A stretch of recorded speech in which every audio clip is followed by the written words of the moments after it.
Halo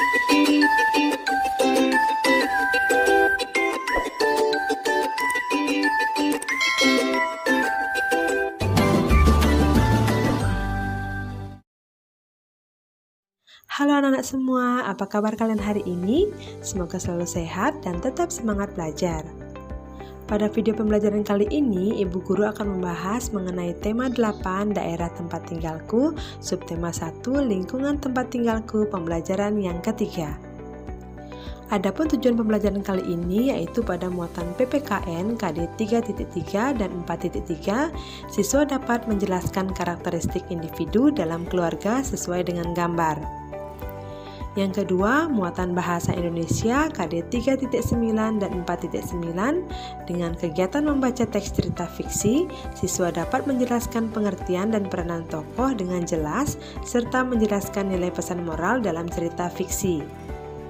Muatan yang ketiga yaitu IPS KD 3.3 dan 4.3, siswa mengetahui jenis pekerjaan penduduk berdasarkan tempat tinggal, serta siswa dapat menjelaskan hubungan keadaan alam dengan mata pencaharian penduduk di lingkungan tempat tinggalnya.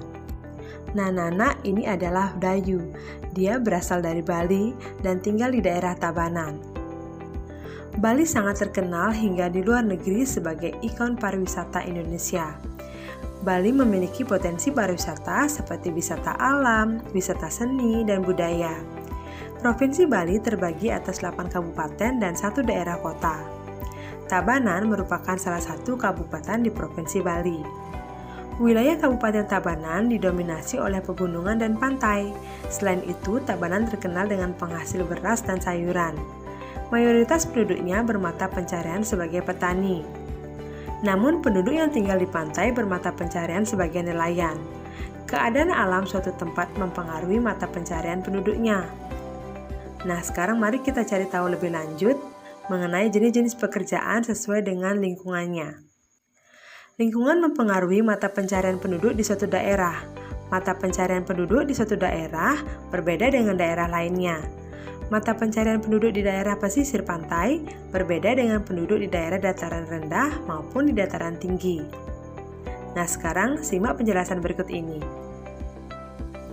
Penduduk di daerah dataran tinggi bermata pencaharian sebagai petani, peternak, pedagang, dan pekerja perkebunan, misalnya teh, kopi, dan cengkeh. Pada penduduk di daerah dataran rendah bermata pencaharian sebagai buruh, petani, pedagang, dan peternak. Sedangkan penduduk di daerah pantai bermata pencaharian sebagai nelayan, petani tambak, pedagang, petani garam, dan perajin. Selain itu, penduduk yang tinggal di desa juga memiliki mata pencaharian yang berbeda dengan penduduk di kota. Penduduk di kota bermata pencaharian sebagai pekerja jasa, misalnya pegawai bank, konsultan, pengacara, sopir, karyawan, pedagang, dan buruh pabrik. Karena di perkotaan merupakan pusat ibu kota dan juga sebagai pusat perdagangan. Sedangkan penduduk di desa lebih banyak bermata pencaharian sebagai petani, peternak, perajin, pedagang, buruh tani, dan perkebunan. Nah, mengapa mata pencaharian penduduk berbeda sesuai lingkungan tempat hidupnya? Ya, setiap tempat tinggal memiliki lingkungan dan sumber daya alam yang berbeda-beda, sehingga menyebabkan keragaman jenis mata pencaharian penduduknya. Mengapa penduduk di desa dan di kota memiliki mata pencaharian yang berbeda? Karena di desa lebih banyak lahan yang dapat digunakan sebagai lahan pertanian, sedangkan di kota lebih banyak bekerja sebagai pekerja jasa. Yang ketiga, apa perbedaan petani daerah dataran rendah dan petani di daerah dataran tinggi? Ya, petani dataran rendah menanam padi dan palawija, sedangkan petani di dataran tinggi menanam sayur dan buah-buahan. Dan apa yang dimaksud dengan pekerja jasa? Pekerja jasa adalah pekerjaan yang memberikan pelayanan sesuai dengan keahlian yang dimiliki. Contohnya adalah guru, konsultan, dokter, pengacara, dan lain sebagainya. Nah, Nana, selain dari keragaman pekerjaan, beberapa daerah memiliki sejarah asal-usul daerahnya tersebut. Contohnya adalah asal mula Bukit Catu yang berasal dari Tabanan, Bali. Nah, mari sekarang simak cerita berikut bersama-sama ya. Di pedalaman Pulau Bali terdapat sebuah desa yang subur. Di sana tinggal sepasang suami istri. Mereka bekerja sebagai petani. Menjelang musim panen, si suami berkata kepada istrinya, "Jika nanti hasil panen kita melimpah, Buatlah tumpeng nasi yang besar, kemudian undanglah tetangga untuk makan bersama. Istrinya pun setuju. Kedua suami istri itu pun berharap panen mereka melimpah. Tak lama kemudian harapan mereka terkabul. Si istri menyiapkan tumpeng nasi dan mengundang seluruh penduduk desa untuk makan bersama. Menjelang musim panen berikutnya, si suami berkata lagi kepada istrinya, "Semoga panen kita lebih banyak lagi, kalau bisa 3 kali lipat dari sebelumnya. Jika harapanku terkabul, buatkanlah 3 tumpeng nasi yang lebih besar dari sebelumnya." Kemudian si istri membuat 3 tumpeng dan mengundang seluruh penduduk desa untuk berpesta kembali. Beberapa hari kemudian si suami pergi ke sawah. Dalam perjalanan ia melihat seonggok tanah yang berbentuk seperti catu. Catu adalah alat penakar nasi yang terbuat dari tempurung kelapa. Aneh sekali. Sepertinya kemarin gundukan tanah ini tidak ada, gumam si suami. Setelah pulang dari ladang, ia bercerita kepada istrinya. Kemudian ia mengajukan usul kepada istrinya.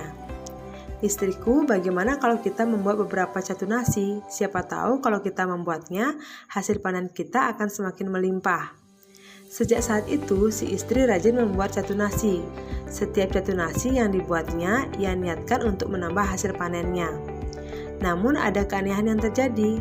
Saat pergi ke sawah, onggokan tanah yang ia temukan sebelumnya semakin membesar. Rupanya setiap si istri membuat catu nasi, saat itu pula onggokan tanah membesar. Sepasang suami istri itu pun tidak menyadarinya.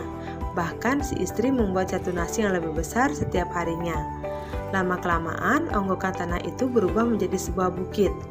Setelah si petani dan istrinya berhenti membuat catu nasi, onggokan tanah itu pun juga berhenti membesar. Sejak saat itu, onggokan tanah itu disebut dengan Bukit Catu. Nah, Nana, dalam cerita tersebut terdapat 3 tokoh. Tokoh merupakan pelaku dalam cerita. Tokoh merupakan salah satu unsur pembangun cerita. Tokoh mengemban peristiwa dalam cerita, sehingga peristiwa tersebut mampu terjalin sebagai cerita. Selain itu, tokoh berfungsi sebagai pembawa pesan, amanat, moral, atau sesuatu yang ingin disampaikan oleh pengarang. Nah, dalam cerita asal mula Bukit Catu, tokoh yang diceritakan adalah seorang suami, istri, dan penduduk desa. Sedangkan pesan moral yang kita dapatkan dari cerita tersebut yaitu kita harus selalu bersyukur atas segala sesuatu yang diberikan. Nah, dalam sebuah teks fiksi terdapat keragaman tokoh, yaitu tokoh antagonis, tokoh protagonis, dan tokoh tritagonis. Dalam keluarga kita terdapat berbagai keragaman individu. Keragaman berarti bermacam-macam atau berjenis-jenis. Pada manusia, keragaman yang dimaksud adalah perbedaan yang dimiliki oleh setiap individu. Perbedaan pada individu itu ada karena setiap manusia memiliki ciri-ciri khas tersendiri. Dengan demikian, keragaman karakteristik individu berarti perbedaan ciri-ciri khusus pada setiap manusia. Keragaman karakteristik individu dapat berupa keragaman fisik. Keragaman fisik dapat meliputi warna kulit, jenis rambut, tinggi dan rendah badan, serta berat badan. Selain keragaman fisik, juga terdapat keragaman kegemaran dan keragaman sifat. Nah, Nana, cukup sekian pembelajaran kita kali ini. Semoga penjelasan singkat tadi dapat bermanfaat dalam pembelajaran online kalian. Nah, kali ini ada latihan soal, silahkan kalian kerjakan di buku latihan kalian. Jangan lupa untuk tetap semangat belajar dan sampai jumpa di pembelajaran berikutnya. Terima kasih.